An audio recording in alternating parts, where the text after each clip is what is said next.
Good evening, everyone, and thank you so much for joining us tonight. And thank you to everyone who's joining us online as well. My name's Rachel South, and I manage the bookshop at Pushkin House. And I am so pleased to welcome Julie Cassiday and Richard Mole for tonight's discussion about Russian style, which has been shortlisted for the Pushkin House Book Prize 2024. I'm just going to say a couple of words about Julie and Richard, and then we can get started. Julie Cassiday is the Wilcox B. and Harriet M. Adsett Professor of Russian at Williams College, where she teaches Russian literature, language, and culture. Her research focuses on different modes of performance in Russian culture, and she has published on topics including Soviet show trials, Stalinist film, the cult of personality surrounding Vladimir Putin, and the Eurovision Song Contest. She is the author of The Enemy on Trial, Early Soviet Courts on Stage and Screen, and a co-editor of Russian Performances, Word, Object, Action.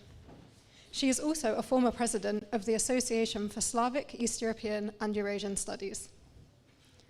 Richard Mole is Professor of Political Sociology and Director of the UCL School of Slavonic and Eastern European Studies.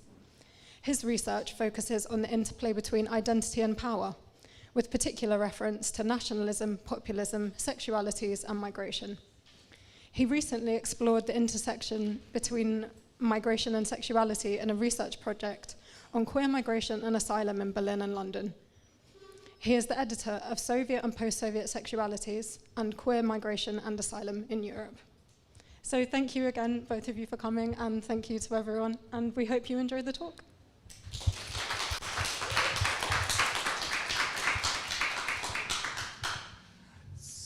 So when I was invited to take part in this event, I was trying to remember when it was we first met. And I think it was about 12 years ago at Oxford University. You were giving a talk there. And up to that point, I think that was the first time I'd met somebody who so seamlessly combined my academic interests and my personal interests.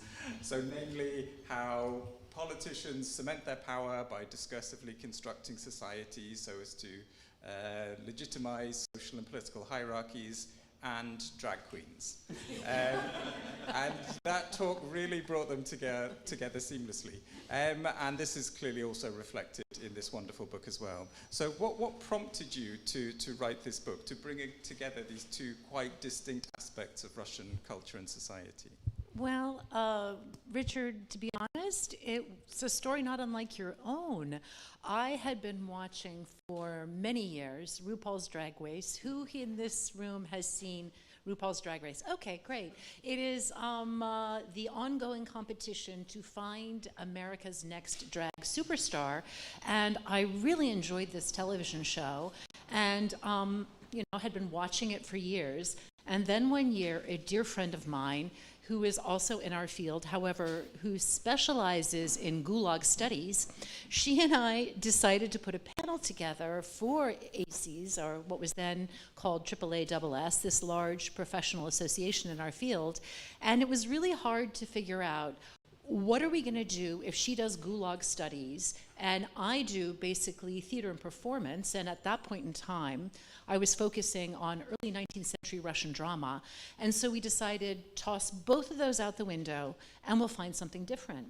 And so we began looking around us, and this was in the late 2000s, when the internet was penetrating ever deeper and deeper into the Russian Federation and was delivering ever stranger and increasingly odd images of a topless Putin riding bareback in Siberia, or, just all kinds of things were coming out, and Western journalists were trying to figure out what was going on.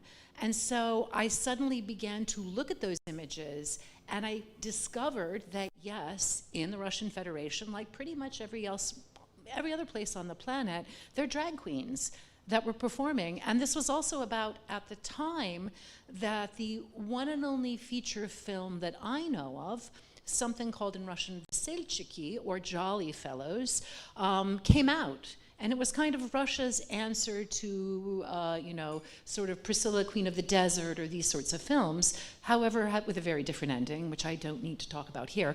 But the gist of it was, this panel I put together with my dear friend was focusing on contemporary Russian topics I had never looked at as a scholar. I had all kinds of tools from what I was doing with drama, with theater, from what I had done with show trials that allowed me to bring this material into focus in ways that I hadn't anticipated. And after this one panel, the friend and I continued to do another and another. And before I knew it, I had, I don't know, about 6 or 7 papers on drag queens, the so-called cult of personality around Putin, Russian first ladies, et cetera, et cetera. If you read the book, you'll see these are all inside there. And I realized they were all connected. There was a red thread, and I decided that I should write a book about that red thread. That's where it all came from. And so 3 of the sort of main concepts of the book are sort of reflected in the cover. So you've got style, you've got power, and you've got Putin. Yes. And I was struck by, you sort of summed that up in one phrase, which really sort of stuck with me, which was Putinism was more about style than ideology between 2000 and 2020. Now, as a social scientist, that's something that sort of immediately struck me as odd. Well, not necessarily odd, but not the way I would sort of interpret Putinism as a social scientist. So if we were sort of looking at the, like the annexation of Crimea, the wars in Ukraine, how can we sort of say that Putinism was more style than ideology? Well, I'm not a social scientist. Sometimes I pretend to be one. I put the social scientist hat on upon occasion, but I am really a humanist. And from my point of view, as we were moving through the 2000s and into the 2010s, I was really struck by the fact that every thinker that Putin turned to, every soundbite that became a catchphrase of the Putin era was an attempt at ideology, an attempt at coming up with something substantive that Russians could latch onto, but they were all short-lived, and they all seemed to be pretty vapid. They all seemed to be fleeting, fly-by-night, very I don't know, kind of very calculated ploys to grab attention, as opposed to some kind of durable attempt at ideology. And here, of course, those of you who know the Soviet Union know that, yes, that was really an attempt to come up with some kind of ideology that was durable, and it really lasted in some remarkable ways. But Putin wasn't doing anything like that. So when I tried to figure out what might be connecting all of these different attempts, whether you call it sovereign democracy or whatever the phrase was, I thought, what's really going on here is a stylistic link. This is an attempt to basically use just enough substance, but in a package that will be commanding, that will grab attention. And what Putin says in the speeches he made, if we look on YouTube, maybe 10, 15,000 people saw that. Okay, when it gets to something like a meme of Putin, that is literally incalculable millions, if not billions of people who are looking at it. So the media that is going out there, or was going out there in the 2000s and the 2010s, which admittedly were, this was a less controlled media environment, those stylistic attempts, those attempts to grab with flash or with drama, with charisma, with what have you, that struck me as being more durable than any articulation. Now, needless to say, I realize I haven't talked about the annexation of Crimea. And, there's very real things that were and are going on in the political realm. And my argument about style is not intended to explain all of them or to supplant that in any way. I am simply much more focused on these stylistic markers which came into vogue, went out of vogue, and that seemed to be some kind of cement or glue that was supposed to tack everything together and maybe give everything coherence, something that the attempts at ideology never achieved. Thank you. So we know that sort of Putin has used sort of multiple channels to sort of cement his version of gender and sexuality, sort of public policy, the law. So what's the benefit to him, do you think, of sort of using culture as a channel through which to seek to present his version of acceptable gender and sexuality? Well, the benefit to him personally, I think it's something that, we see this in all the new brands of populism all around the world, as well as in the old brands. Putin has clearly been trying to construct some kind of 21st century movement towards authoritarianism that can never be achieved. That requires somehow galvanizing media and incorporating as much of the mass media as you can into what you're doing. And in retrospect, we can see that in the Russian Federation, there were different periods of this. And in the beginning, Putin's challenge really was simply appearing on people's radar screens. He was, except for insiders and those who really followed what was happening in national politics at the end of the 1990s, he was virtually unknown. And so the challenge was to simply gain bandwidth. Okay, how can you get your image, your name, the stories about you, your identity? How can you at least get people talking about them, recognizing them, getting curious about them? And certainly, when he rose to power in 1999, 2000, that was the state. And in the 2000s, Putin and his handlers very wisely realized that this maximizing your bandwidth was their biggest challenge. So any advertisement was good advertisement. It didn't matter whether people laughed at the image of Putin bareback, topless on a horse, or whether they thought he was a sex symbol, as long as people were talking about him and were circulating those images, which were generated by official Kremlin photographers and free for download from the Kremlin website. Anyone could take them, manipulate them. And so, culture at that point in time was a vital strategy for Putin to simply get to be known, not only by people within the Russian Federation, but globally. It continues to be the case. He wanted to mobilize everyone in his direction, have everyone, whether it was good, bad, or ugly, talking about him. And that really, really worked. And it continues to work, albeit in very different ways, now that censorship has come back in many forms in the Russian Federation. But was that not a sort of a risky strategy for him? I mean,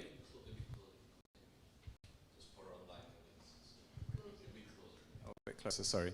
Is that not a sort of a risky strategy for him? Because I can see that, for a politician like Putin, he can sort of exert control over public policy, over the law. Exerting control over culture is always sort of much more difficult. It's sort of much more bottom-up.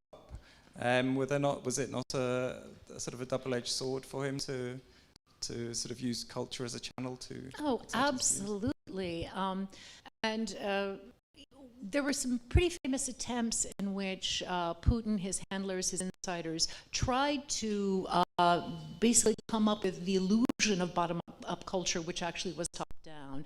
And perhaps one of the most famous example was a faux youth organization called Nashi, Our People, in which it seemed like it was this groundswell of young people wanting to do all the things that Putin would want them to do: work hard, get education, create families with 3 or more children, etc., all of this. And it came to light after a while that it had all been orchestrated by people on the inside. So there are various attempts along these lines. The other really obvious one is this group called Putin's Army, which was a group of very attractive young college women who would do things like rip their shirts open for Putin and challenge you to do so, or bake a birthday cake for him and spray whipped cream all over each other's breasts and things like this. And it turns out, once again, this was orchestrated top-down, despite the fact they claimed to be independent. So there were attempts to control popular culture. And what ultimately happens is that this dominating the bandwidth approach that I mentioned before gets too dangerous. And particularly if we think about the widespread, massive protests that happened in 2011, 2012, that ultimately lead to the seizure of Crimea. I mean, they're sort of a precursor of that. Putin's regime realized, well, this has gotten out of hand. We gave people freedom and they're not doing what we want. And then we begin to have wave after wave of what are essentially censorship laws that are an attempt to exert more control. Now, we could argue that the genie had already gotten out of the bottle, and with the penetration of the internet in Russia, who doesn't know how to use a VPN? Who doesn't know how to get around this? However, the imposition of these laws has led to a return of not exactly the same, but something comparable to the self-censorship that the Soviet Union was so well known for. People understand the venues where they can say what they want and the venues where they cannot. They know where to take their risks and where not to. So Putin has learned his lesson from too much freedom, and he's, at this point in time, doing everything he can to basically, you know, repeal all of that freedom and basically, yeah, dominate the bandwidth in another way. So, I mean, if his aim was to sort of develop a cult of personality, I mean, then he has lots of examples of his predecessors to draw on. But what was sort of new about, what do you call it, Putinania? Putinania. Well, you know, of course, the most famous cult of personality, the father, or by now granddaddy of them all, is the cult of Stalin. And those who studied Soviet history know that this was a massive phenomenon which was not only top-down, but it was also bottom-up. There was also horizontal movement. And for Putin, there was no real attempt to create that kind of cult of personality. It was more optimization, utilization of kind of cultural patterns that harken back to the Stalin era, but without any clear-cut attempt at totalitarianism, at this totalizing vision. So some of the most important differences are, number one, you could make fun of Putin. We have well-known stories in Soviet history of those who told Stalin jokes and they ended up in prison. They ended up in the Gulag. That was not the case in the 2000s. And there were vast anthologies of Putin jokes on the internet that you could go to. And there were Putin cartoons that mocked him. Once again, irony was fine. Laughing at Putin was fine as long as you were talking about him. So that was a radical departure, which you could argue at that particular phase made this into a kind of postmodern cult of personality. The other really important difference from my point of view is the fact that Putin never, at that point in time, in the 2000s, posed as the father of all peoples. One of the catchphrases that Stalin used, he was, you know, the father of all peoples, he was responsible for giving Soviet children a happy childhood. No, Putin was posed as a sex symbol. Okay? This was radically different in the 2000s, and I realize now he looks like an old man and he's had a bit much Botox, but he was held up as a kind of new style of Russian man. He was sober, he was athletic, he was healthy, he was a faithful and a good husband, at least at that point in time, not anymore. But it was a new model of masculinity that was pitched to be attractive to Russian women. And there was even a Russian pop song, I Want Someone Like Putin, Takova Kak Putin, so, which, you know, kind of made it on the charts by a girl group, once again, lyrics by an insider, but he was posing as a sexy leader in a country that had been looking to fathers and had been run by a bunch of old men previously. So these were radical departures from that old school paradigm of the cult of personality. But I would definitely argue, now that we're in the year 2024, that this cultic structure has evolved. It's had to change as Putin himself has changed, as geopolitics has changed, as just the internal conditions, you know, of the Russian Federation have changed. And in the 2000s, Putin was very, very much the kind of macho man. We have a president who has biceps, rides horses, flies ultralight aircrafts to guide the cranes back to their homes, and, you know, does scuba diving and finds ancient Greek vases, plants, as it turned out. So he did all of these things. He can fly jet planes and all of this stuff. That had to shift as Putin has begun to age out of that. And any one of these tactics, because it's a cultural tactic, it also has a time limit. If you want people's attention, you have to be constantly changing, evolving, and style is nothing if not constant change. So by, I'm trying to remember the exact year right now, but it was sometime shortly after, I think, the seizure of Crimea, Putin managed to get caught on, television with his then wife Lyudmila while exiting a ballet performance of Esmeralda in the Kremlin, and a reporter just happened to ask, so how are you two? And they said, well, we've decided to have an amicable divorce. And so this man, who had been billed as the ultimate family man, the ultimate man you could trust, suddenly had to have a different strategy for grabbing attention and for cornering the market on masculinity. And that's about the time when tabloid journalists talk about his girlfriends, Alina Kabaeva, the former gymnast, Olympic gymnast, who is rumored to have had, I don't know the number, 3, 5, little Putin children in Swiss VIP clinics, and other young, attractive women who will be seen at his side. So we're at a point where he's probably aged out of that paradigm as well. So what's next? What's the next? paradigm? Well, in my book, I actually say this. If you age out of too many of these very stylistic, performative paradigms, you have nothing left but bombs and guns. I mean, we can really, on a certain level, which is, once again, not to diminish the horrific geopolitical nightmare that is this invasion of Ukraine, the full-scale invasion, it is also a stylistic gesture. If you can no longer simply do this or have beautiful women at your side, you have guns, you have missiles, you have troops, you sacrifice human lives. So, a bit of a downer, yes. So as a sociologist, I was very pleased to see Max Weber appeared quite a bit in the early part of the book, his work on charisma. What prompted you to bring charisma and camp together? There was a very interesting dialogue between the two. Could you perhaps sort of tell us a bit more about that? Absolutely. This is something you won't learn reading the book. My dissertation advisor, a man named Grigory Friedin, who, fabulous intellect, scholar of the poet Osip Mandelstam. He was, when I was in graduate school, a huge Weber fan. And I cannot tell you how many courses I took where we were reading Weber. And at that point in time, as a graduate student, I got a little tired of it.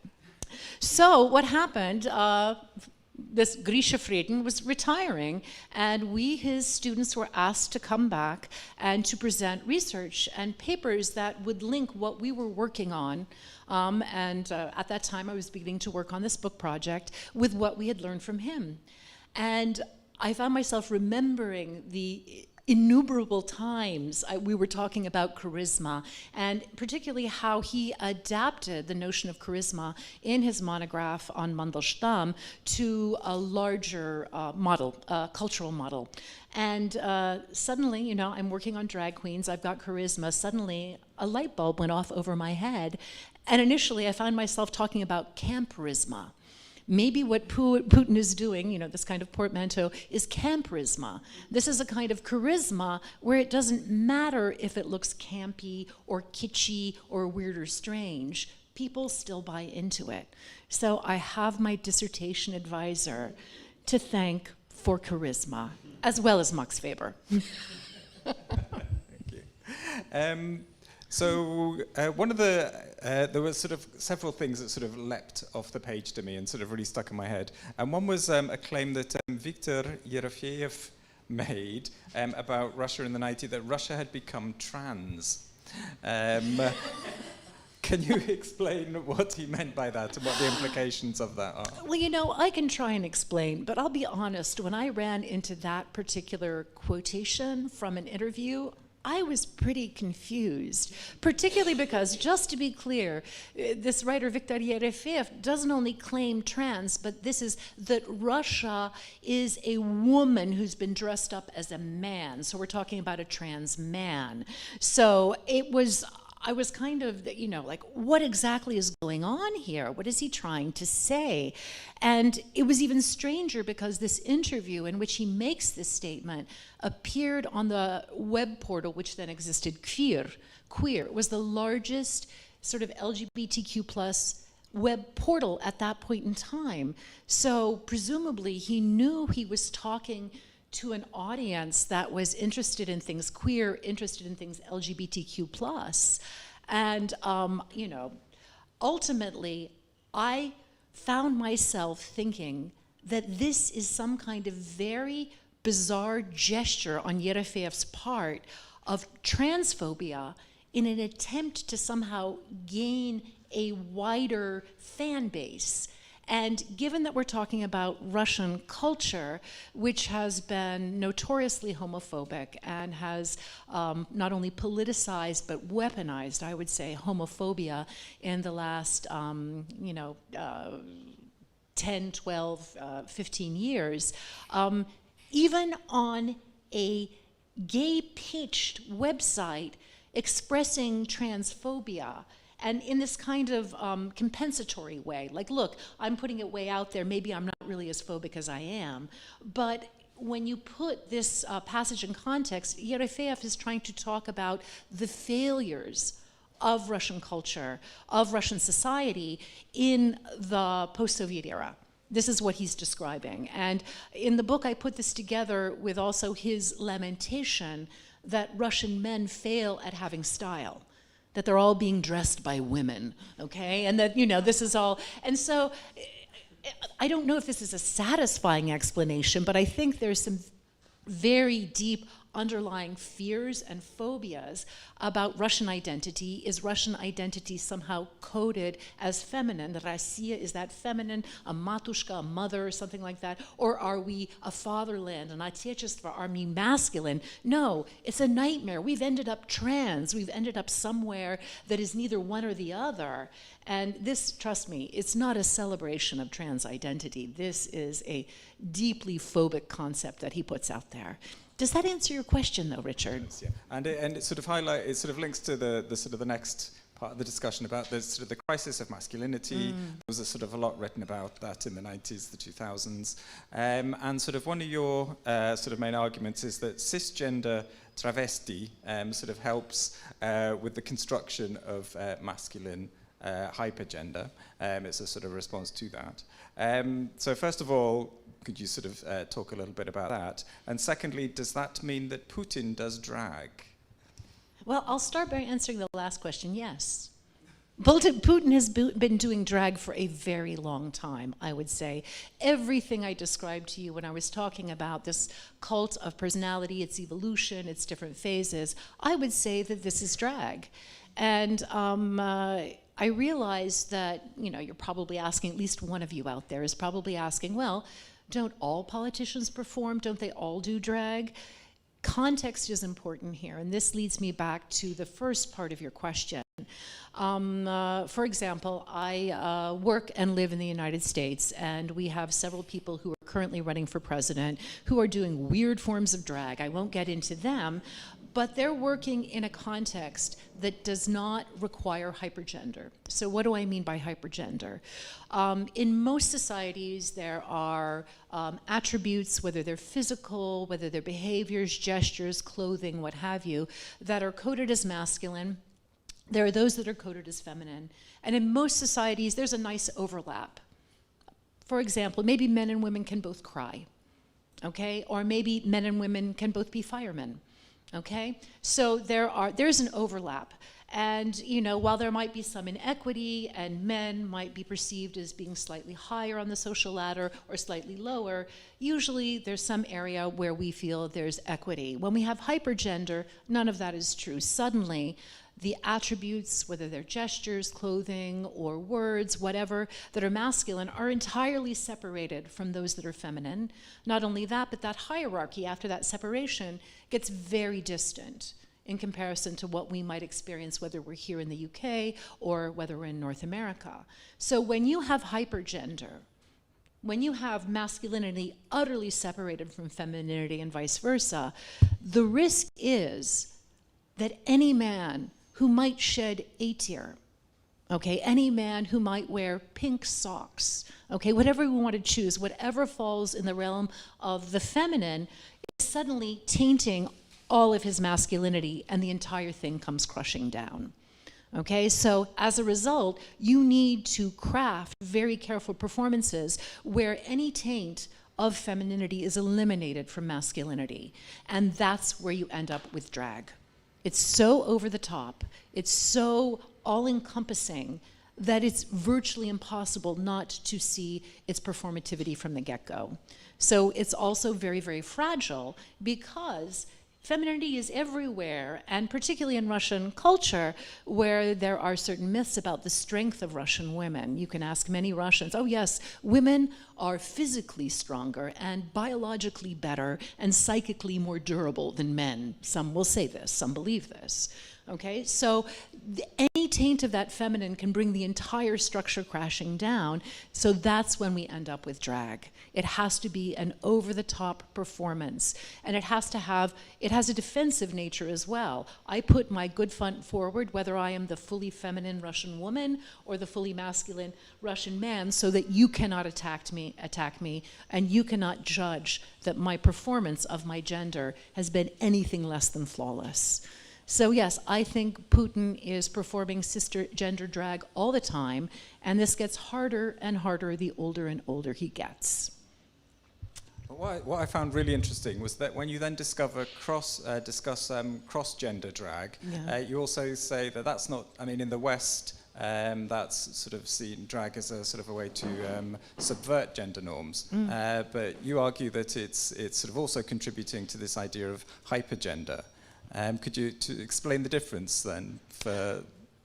Absolutely. Well, and here it's important to keep in mind, my book is focusing on the years between 2000 and 2020. As I see it, the build-up to the war in Ukraine is a break-off point for many of the particular strategies I talk about, and needless to say, as you can tell from everything I've said, Putin's rise to power is the inception. So in particular, most of the drag performers I look at were either very popular in the 2000s going into the early 2010s, or they basically had their fan base about that time. And so this is the period when a lot of these notions of hypergender are being put out there, not only by the Putin regime, but also in popular culture more broadly. So that hypergender I talked about, where masculinity ends up above femininity in sort of the different social strata, this ultimately means that men who are willing to do the very, very hard labor of feminine drag, which requires the right attire, the right makeup, the right psychic stuff inside of you, the right attitudes, and for a certain period in the 2000s, very, very high heels, stilettos, every time you leave your home, that they become authorities. They have that status to begin with, and then when they do these flawless, perfect performances of femininity, then they suddenly get advertising jobs, teaching women how to put on makeup, for example, at the cosmetics chain in Russia, L'Etoile. So, and a lot of this has to do with the particular rhetoric that comes with professional drag. Unlike in many other places where there's usually a perceived connection between non-normative sexuality or non-normative gender and drag performance, there was the need to separate these two and say, no, I just happen to be a man who is well-trained or did some kind of amateur night, kapustnik, at my institute and found out that I do a really good job of this.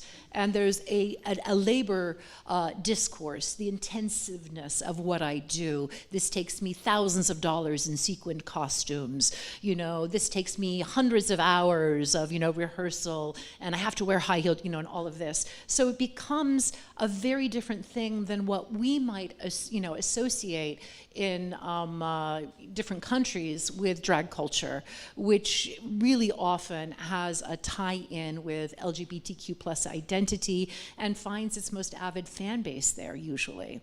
I would point out, though, interestingly enough, the later period, the later 2010s on going into the early 2020s, RuPaul's Drag Race had made it into Russia as well.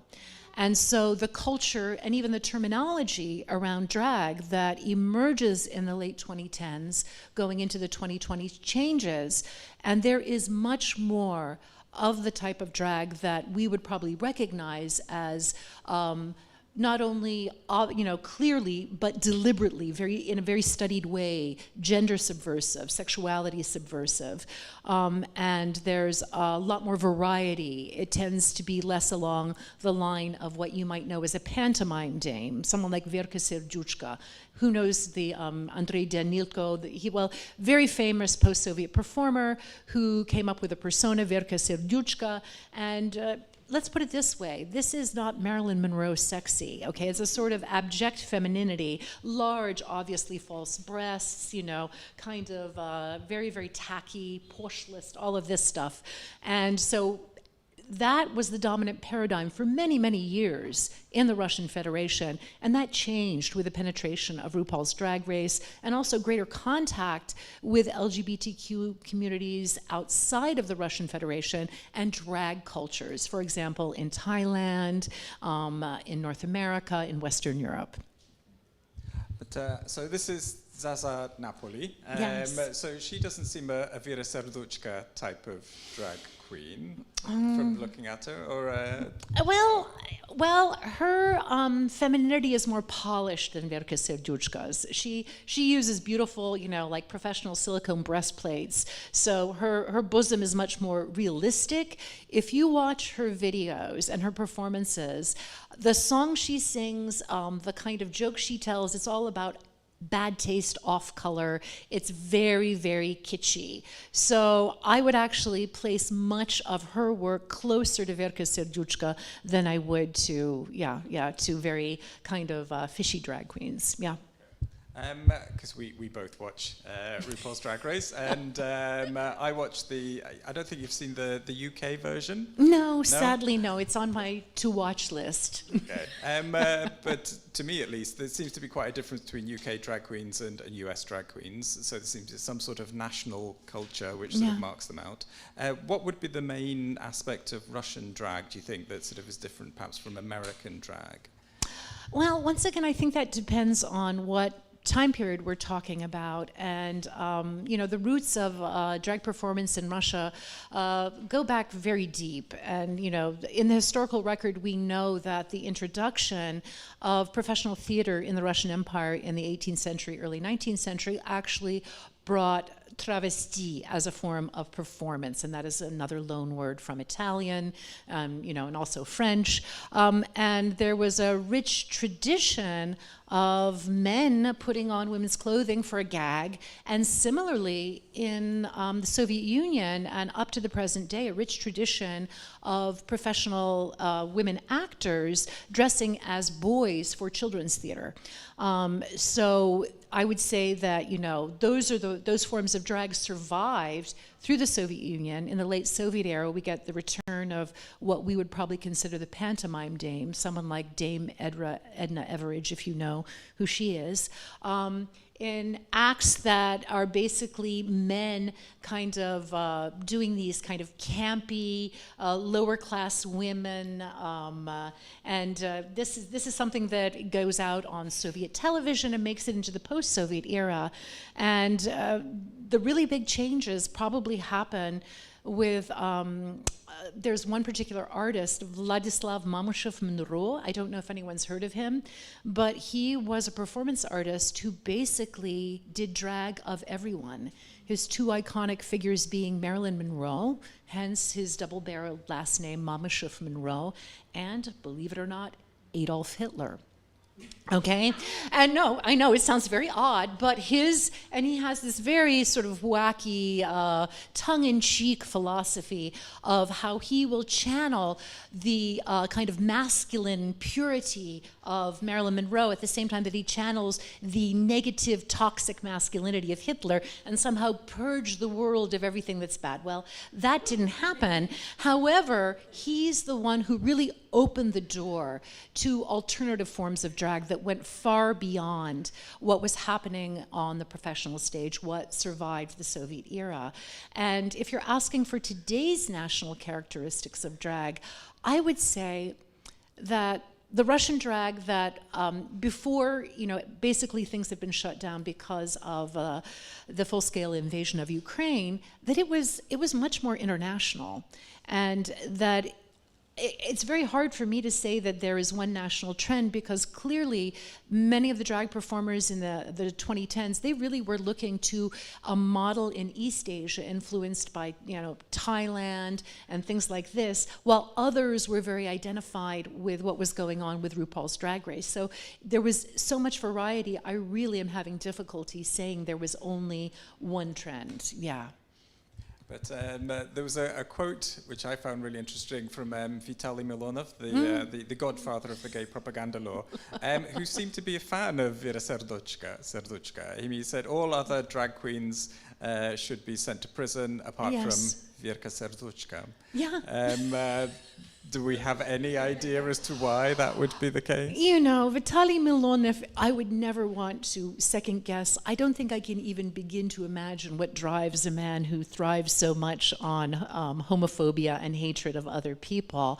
I'm thinking the only thing that makes Verka Serduchka acceptable is her durability. The fact that she, sort of harkens back to an earlier age at this point in time, and one of her personae is kind of like she worked as a conductor on a Soviet train line, and this, that, and the other. So there's some kind of cultural nostalgia, and perhaps it is this abject femininity that makes her okay. The fact that there are traces. This is a man in drag who's doing a professional thing. So. The performer, yes, yes, exactly. But when Danilo first started performing this, it was there was a syndicated television program in which it was clearly pitched at not just a Ukrainian audience, but also a Russophone audience, which. Absolutely. It was well before 2014. And absolutely, he has done amazing things to support fundraising for Ukraine, in the wake of all of that. Yes. So how dangerous is it now to be a drag queen in Russia?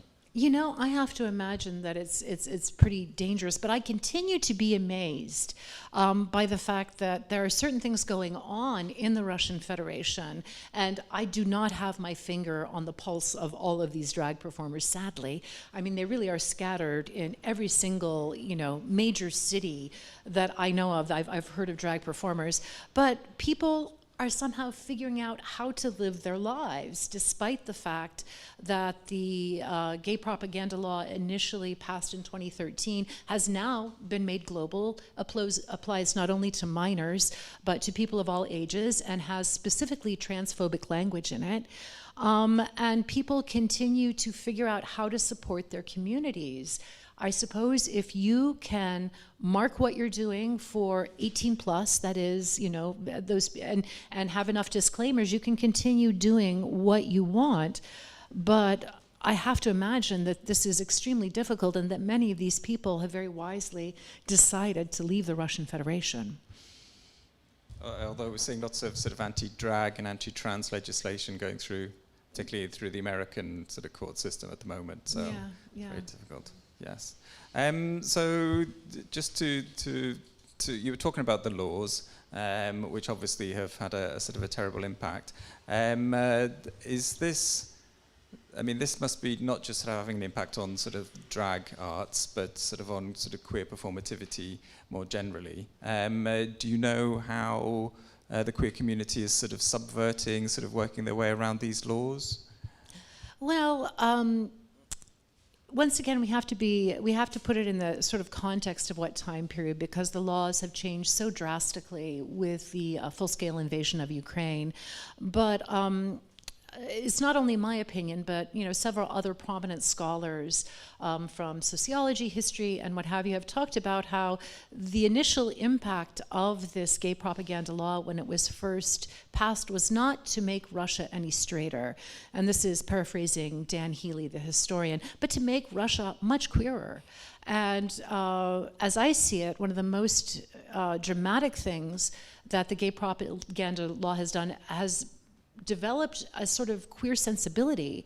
It compelled people who have non-normative gender, non-normative sexuality to figure out who they are. Are you going to stay in the closet or go back into the closet, or are you going to organize? And the language on both the sort of homophobic side and LGBTQ plus side has evolved. And there has been more out queer activism in the 2010s, I think, as a result of this law, because you had to stay where you stand. And that also applies for allies. You being an ally is no longer, I just know some queer people and they're my friends. It required that you do something. And so there, you know, I talk in the book about how this impact of the gay propaganda law has led to a sort of documenting queer lives impulse. And, you know, there have been a number of films, there's been a lot of documentary, you know, sort of auto-fiction, auto-poetry, and it has made people realize that what they have to say as individuals is vitally important, not only to the formation of community, but also to survival of even minimal historical record of what it means to be queer, what it means to live as someone who's LGBTQ plus in this space at this time. So it had a pretty dramatic impact, and at this point in time, I mean, the vast majority of that has been clamped down in very frightening and very sad ways. And, you know, scholars like you and me who might have wanted to go to Russia, and whether it's do, you know, social scientific ethnographic research or work in those archives that existed, this is simply closed to us. It is, by virtue of publishing this book, I am now gay propaganda. So it's had, initially, that law had a kind of, you know, liberatory seems to overstate it. I'm having difficulty, but it had a kind of galvanizing, perhaps that's a better term, effect on the queer community. But in the long run, of course, it's had a terribly chilling impact, because the homophobia that was unleashed has not abated in the least. And it's now, you know, sort of segued with a larger xenophobia, the Ukrainophobia that's out there, which is very dangerous and very, very sad. Of course, your book isn't just about sort of the LGBT community, it's about sort of women, sort of gender more broadly. And so whereas the queer community has been sort of criminalized to a significant extent, that's not true of women. So has women's activism sort of filled the vacuum? Are they sort of acting sort of as allies, as sort of is the case in other parts of the world? To a certain extent, the 2010s also saw a lot of very interesting and very powerful feminist activism, and often it really was allied with LGBTQ plus activism. And I think some of this is also a reaction to these incredibly oppressive gender roles that women were being told they had to subscribe to. I mean, you know, I don't know about you, but the thought of thinking that I am not adequate if I don't leave the house and walk all over town in stilettos, I don't know how long I could do that, just physically endure it. And that is just the tip of the iceberg of what women were being asked to do. In fact, I argue in the book that for a critical period in the 2000s and 2010s, the ideal Russian citizen was a young, attractive, sexually available woman who was willing to tailor herself in accordance with Vladimir Putin's desires. So that was the ideal citizen, a kind of, you know, sort of neoliberal subject who could be an endless entrepreneur of her beauty, her desirability, all at the service of this man. And the abject citizen was a gay man. Okay? So I see these two figures, as different as they are, as absolutely linked one to another. And so yes, what woman wouldn't rebel against this at some point in time? And many have. So there's been feminist organizing, which has also gone into, you know, what few channels there are for people within the Russian Federation to push against this heinous war.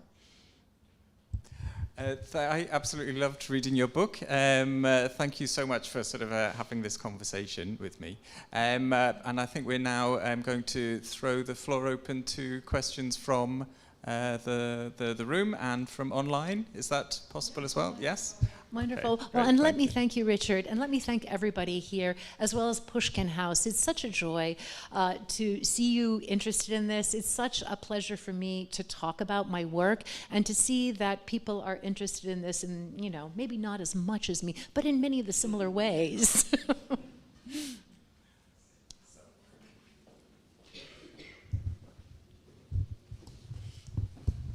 Yeah, I'm very impatient. Gulnaz Sharafuddinova. I'm a political scientist. Julie, really nice to meet you. I've really enjoyed your book, and as a political scientist, I found it to be, very refreshing in its approach. But I do appreciate cultural anthropological studies, and so the analytical dive into the role of culture and form and performance is a new idea.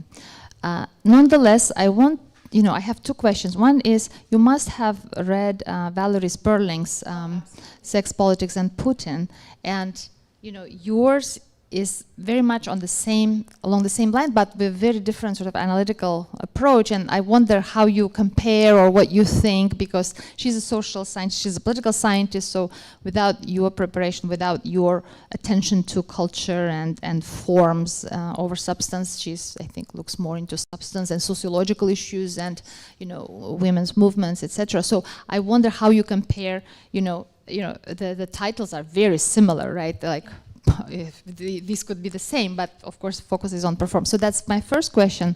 My second question is from very different realm. What do you think, if we make a sense about Putinism as a form as opposed to substance, Putinism as style as opposed to substance, you probably would agree, and you mentioned how populists around the world, and Trumps and Orbans and Erdogans of the world and Modi are very much, and also I just read a comparison of performances of Zelensky and a politician in Spain, Gonzalez, or I might be confusing, for populist politicians, performance is really important, style is very important. Now, what's left for the centrist to juxtapose as a response? Is there an effective performance and style left for competing side?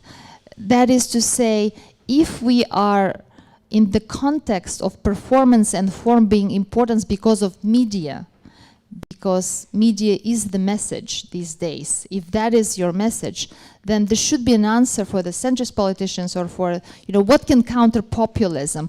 We know in Putin's Russia, Pussy Riot probably is an interesting juxtaposition from the activist perspective that uses style, but as political opposition.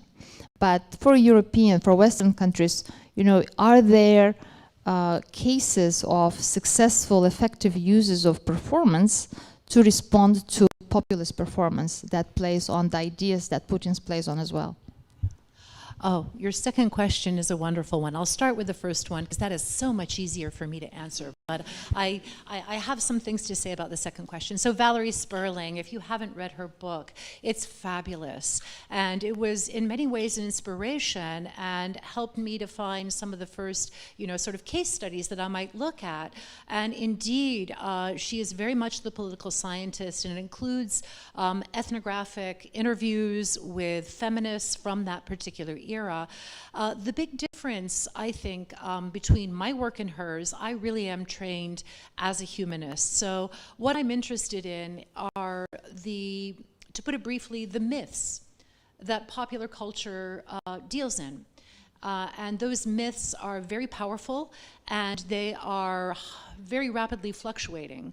Some of them seem to be more constant, yet they are changing the way they're delivered to us, as you mentioned, different media, and also what's in them. And so by and large, the case studies I look at, I am trying to figure out what is the particular mythic aspect of this performance, whether it is a film, it's a music video, it's a meme. What is the little grip that it has on the myth that it's delivering to the millions of people who see it, whether they love it or whether they hate it?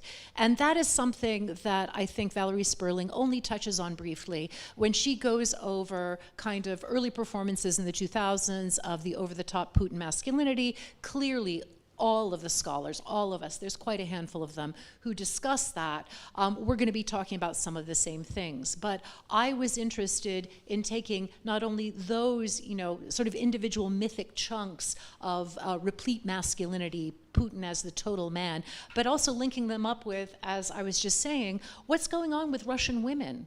Okay, or what's happening to other versions of masculinity that are there, and also how does the stylistic packaging of this myth have to change, given the fact that all of us have attention spans that are, I don't know how short they've become, but they're certainly under 10 seconds at this point in time. So the very nature of the myth needs to change and adapt to that. Is that a good answer to your question about Valerie? We can talk more about this. As for where do the centrists go, I found myself thinking about, and what happens with protest in Putin's Russia. And you brought up Pussy Riot, and Pussy Riot is a fascinating example, that grabbed the world's attention.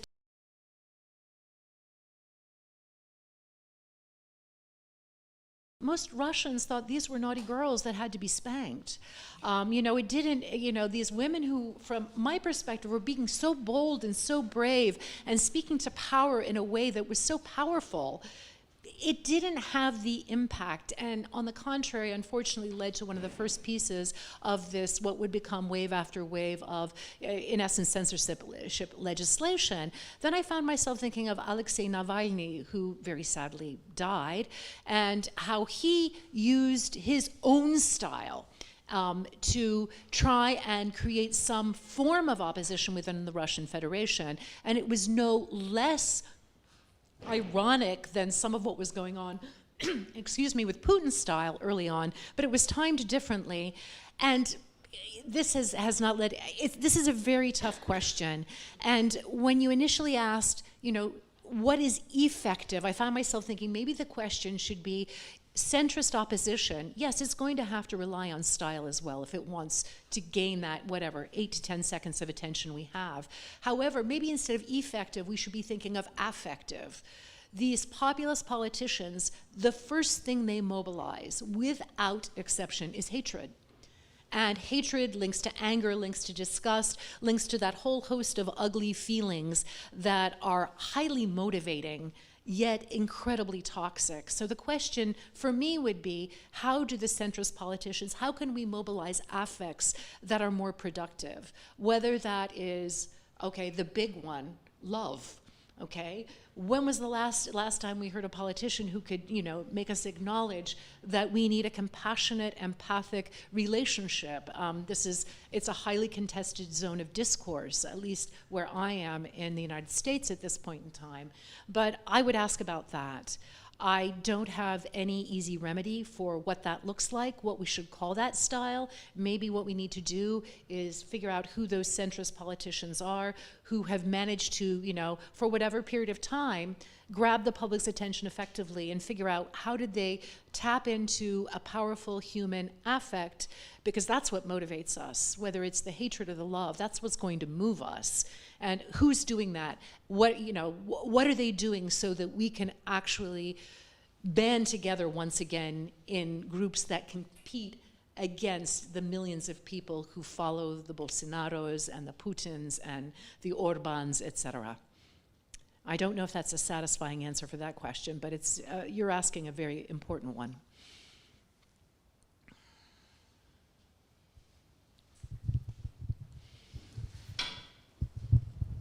Hello, thank you very much. It's extremely interesting to listen. The last time I was in Moscow was also 2021, and then I went to Chaika, the swimming pool that's outside, where you need to get a spravka if you want to go swimming. Now, there were two ladies in the office, both of them looking rather grumpy, and on the wall was a calendar with a picture of topless Putin riding a horse. So I asked, it was December 2021, and I asked, do you like Putin? Both of them looked exceptionally grumpy. One of them said, no, I do not like him at all. We've got to have that on the wall because she fancies him. And the other one said, well, I don't like his politics, but isn't he fit? And so there was this kind of quite interesting cynicism that was happening in the space of objectifying this man, that enabled a duality of disdain and objectification, whilst also potentially replicating something that looked quite a lot like consent, or possibly even legitimizing consent to all the people who go in every day to this office in Chaika to go and get their spravka. So I was asking I wanted to ask how your research looks at cynicism, how cynicism changes in relation to the drag of hyper-masculinity, for example. And does this space shrink, or does it grow, or what happens in the time of your research? Oh, thank you. What a great question. Well, for lack of space, I sort of cut off style. I start with charisma, and this is the only non-ironic style I look at. And then I go through camp and kitsch, and then I talk about in the book a number of Russian styles, poshlist, and glamour, and now I'm not forgetting, what's the last one? Oh, styob. How can I forget styob? So these are ironic styles that are all in some way or another overlap or contiguous with camp and kitsch. However, as I see it, the cynicism you're talking about is taking that a few steps farther. The ironic styles I look at don't go quite so far as cynicism, but they've got a toe in that door.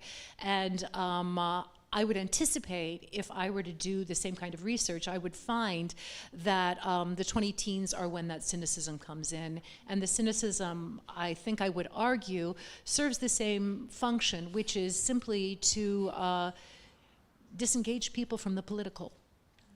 That the kind of slippage of irony, the inability to sort of latch on to something and say exactly where it stands and what it means and who it's for, that is preoccupying and prevents people from actually politically engaging. Needless to say, it also acknowledges the danger of that kind of political engagement and reinforces it in some way. So that would be what I anticipate I would do, but I love your story, yes, and who hasn't had to get a spravka to go swimming in Russia? Oh my gosh, it's such a strange ritual. Thank you.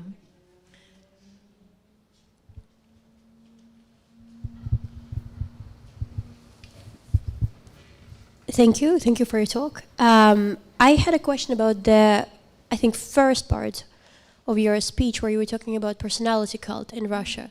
And it might be quite a niche question, but how do you see Putin, do you really think that Putin is cultivating a personality cult based on Putin? Or is it a personality cult that involves him, but is actually about other bigger things? For example, what I'm thinking, I used to live in Moscow as well myself for like 12 years, and I just cannot imagine right now in Moscow's reality, in this glamorous, very cynical environment, I just cannot see tote bags with Putin's face on them, t-shirts worn non-ironically, because one thing is personality cult during Soviet times, Stalin on brooches, Stalin on bags, Stalin on accessories, clocks, logos. I cannot quite see the same thing with Putin. And it might be quite a marketing-based approach, but a genuine question. Maybe the identity cult is not really about Putin, his face, and the marketing isn't about Putin and his face, but about him being able to control something bigger. And the something bigger is the real question. It's orthodoxy, traditional values, as Russia likes to call them right now, persecution of LGBTQ+. How does your research fit other collective identity markers? Well, another great question, and I couldn't agree with you more. And just to start answering, I would go back to an anecdote that Jan Plumper uses in this fabulous book on the Stalin cult, in which he recounts how Stalin's son was caught doing something naughty. I can't remember what it was, crashing a car, partying, what have you. And Stalin came and reproached him. He said, but I'm Stalin's son. And Stalin basically says, no, you're my son. That Stalin is something different. So the effective leader of a cult of personality understands that their physical person, their own history, is a template, a starting point. It has nothing to do with who they are individually. If you confuse those two, you end up being Hitler, and that crashes and burns very, very quickly. So the good leader of a cult understands, and certainly the terms you're using to talk about Putin, he's a brand, okay? He's a marketing ploy, and absolutely, it is not about him, it's about controlling people, and I would say the ultimate stakes, it's power. It's about power and the money that comes with that. And even the traditional values and all of that, these are being operationalized in that direction. And I suppose if, you know, maybe someday we'll get the leader of a cult who's willing to go in a more liberal path, but it seems to be that these things all align effectively. Now, have I answered your question, though? Because you had a lot of different points in that. No, please, please. You can. I think what I meant was. Thank you. I think what I meant was that would you agree that that the collective identity in Russia right now, like the Orthodox identity, so traditional values, is more prevalent than Putin as a personality cult, which is basically me asking, do you really think there is a personality cult in Russia at this point in time, I don't think I would call it a personality cult, and I have never, ever claimed, and I hope I made that clear when I answered before, that whatever cultic structure there was a cult of personality in the way that Stalin had one. It was nostalgically recalling those structures, repurposing them, and very astutely placing them into a 21st century environment and optimizing them in whatever way it could. At this point in time, I do not think Putin needs that, because he does have other forms of power that he leverages on a daily basis. So I don't think he needs a cult of personality now, and he's got the bandwidth 100%. So, as for the collective identity, that's one I think I would ask the social scientists, because I don't know how we get accurate information about how many people actually buy into these neo-traditional values, the family values, the orthodoxy, and all of that. It's a powerful tool, but it's clear that it's very, very hard to get any kind of reliable information on who actually believes this, where are they located, and to what extent. So.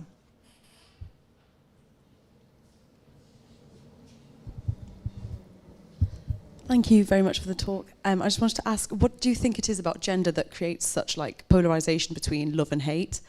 And like, are there any other ideologies that inspire such polarization?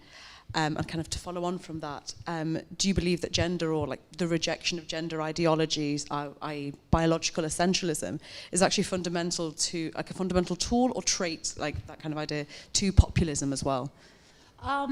You know, I don't know. I would say to the last question, I haven't found a form of populism that doesn't fall back on biological essentialism. This is, if anybody knows of one that has managed to say gender is a performance, no, they seem to really go for the assumption that biology is destiny.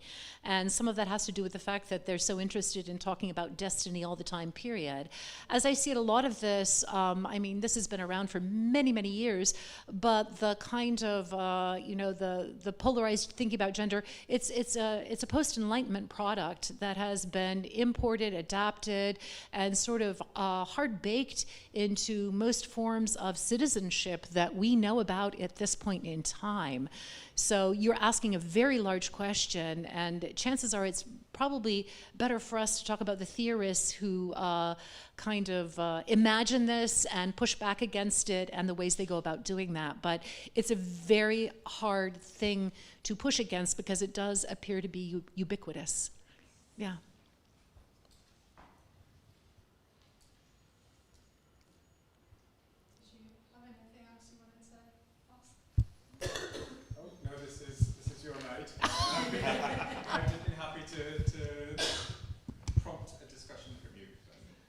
Well, and I'd once again like to say I'm so grateful for you all coming. I'm so grateful for your questions.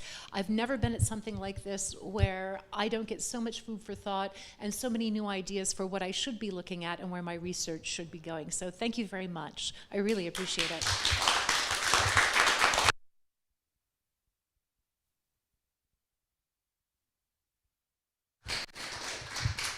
thank you, Julie and Richard as well, for that really fascinating discussion. We've got copies of Julie's book, Russian Style, for sale downstairs, and our bar will be open next door if you'd like to stay with us for a drink. And we would also really love to see you at the final Book Prize author talk, which is tomorrow night. Lava Likovi and Ruth McLennan will be discussing Lara's book, which is about the relationship between nomadic communities in the Russian Arctic and Russian evangelical missionaries. And we would also love to see you at the drag workshop on Saturday, which is going to be organised by our curator Olga and run by Masha Tunova and Felicia Yang, where we will be creating drag personas and celebrating them on the catwalk. So yeah, hope to see you again. Thank you all again for coming.